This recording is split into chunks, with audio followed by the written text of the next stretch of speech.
গ্রামের বাসা হলে কিন্তু অনেক কিছু শোনা যায়, যেমন আমি ভয়েস করি, সাথে কিন্তু হাঁস মুরগি পাখি সব কিছুই ডাকে।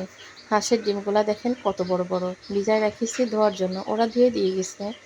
তো ধুইনি, ভাবতেছি আর একটু পরে ধোবো, কারণ একজনে 15টা দিয়ে গেছে আর একজনে 15টা দিয়ে যাবে। তো ভাবতেছি একবারে ধুয়ে উঠাবো। আগের দিন 30টা মুরগির ডিম ধুয়ে উঠাইছি, মানে 1 সপ্তাহ হয়নি, তার ভিতরে আর 6টা ডিম আছে, বাকিগুলা কিন্তু শেষ হয়ে গেছে। আর হচ্ছে এখানে বাইলে মাছ দিয়ে পটল দিয়ে বেশি করে পেঁয়াজ দিয়ে চচ্চড়ি করেছি, পটল ভাজি করেছি, মুরগির গোশ গরম করেছি, আর হচ্ছে দুধ জাল করেছি। এ হচ্ছে সকালে। তারপরে একটু ফল কাটলাম, বাচ্চারা চলে যাবে, সবার পরীক্ষা চলতেছে। তো এই জন্য কষ্ট করে হলেও কিন্তু রান্না করতে গেলাম। এটা ছাড়া আমার একদমই মন চাচ্ছিল না যে আমি রান্না করতে যাই। তো যাই হোক, সবসময়ই তো বাচ্চাদের জন্য, পরিবারের জন্য চিন্তা করে হাজার কষ্ট হলেও ওদের জন্য রান্না করি। যে বাসার খাবার খাওয়ার উপরে তৃপ্তি কোনো কিছুতেই নেই। যতই আমি পরাটা এনে দিতাম, তারপর ওই যে তেলের জিনিস খেলে কিন্তু অতটা সারাদিন ভালো কাটে না। একটু হলেও বাসার ডাল ভাত খেলেও কিন্তু তাতে শান্তি।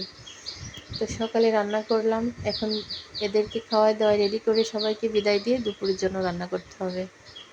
আমগুলা কাটার পরে দেখে খুবই কষ্ট লাগতেছিল যে কালার এমন হয়েছে, মিষ্টি লাগবে কিনা। তারপর 6টা আমি হয়েছে 3.5 কেজি, মাসাল্লাহ এত সুন্দর মিষ্টি, মনে হয় একদম চিনি দিয়ে ভরে দিচ্ছে, এত মিষ্টি। তো বড় আম ছাড়া কিন্তু আমের ফুল হয় না। তো ভাবলাম যে একটু করে আমের ফুল বানাই, প্রত্যেক বছরে বানাই, এটা হচ্ছে আমার শখের ভিতরে একটা শখ পড়ে। তারপরও তাড়াহুড়া ছিল বিদায় সুন্দর করে বানাতে পারিনি। তারপরও যেমন হয়েছে মাশাল্লাহ, আল্লাহর দেওয়া জিনিস বা নিজের ইচ্ছাকৃত জিনিস সব কিছুই কিন্তু মনের উপরে ডিপেন্ড করে। তাড়াহুড়া ছিল বিধায় কিন্তু অতটা ভালো হয়নি। তারপরও যেমন হয়েছে দেখে বলবেন যে আমার আমের ফুলটা কেমন হয়েছে। আমটাও অনেক বড় ছিল, দেখতে কিন্তু আমার কাছে ভালো লাগতেছে, আপনাদের কাছে কেমন লাগতেছে জানি না। একটু তেরসা করে কাটলে আরও ভালো লাগতো। তো যাই হোক, সকালের জন্য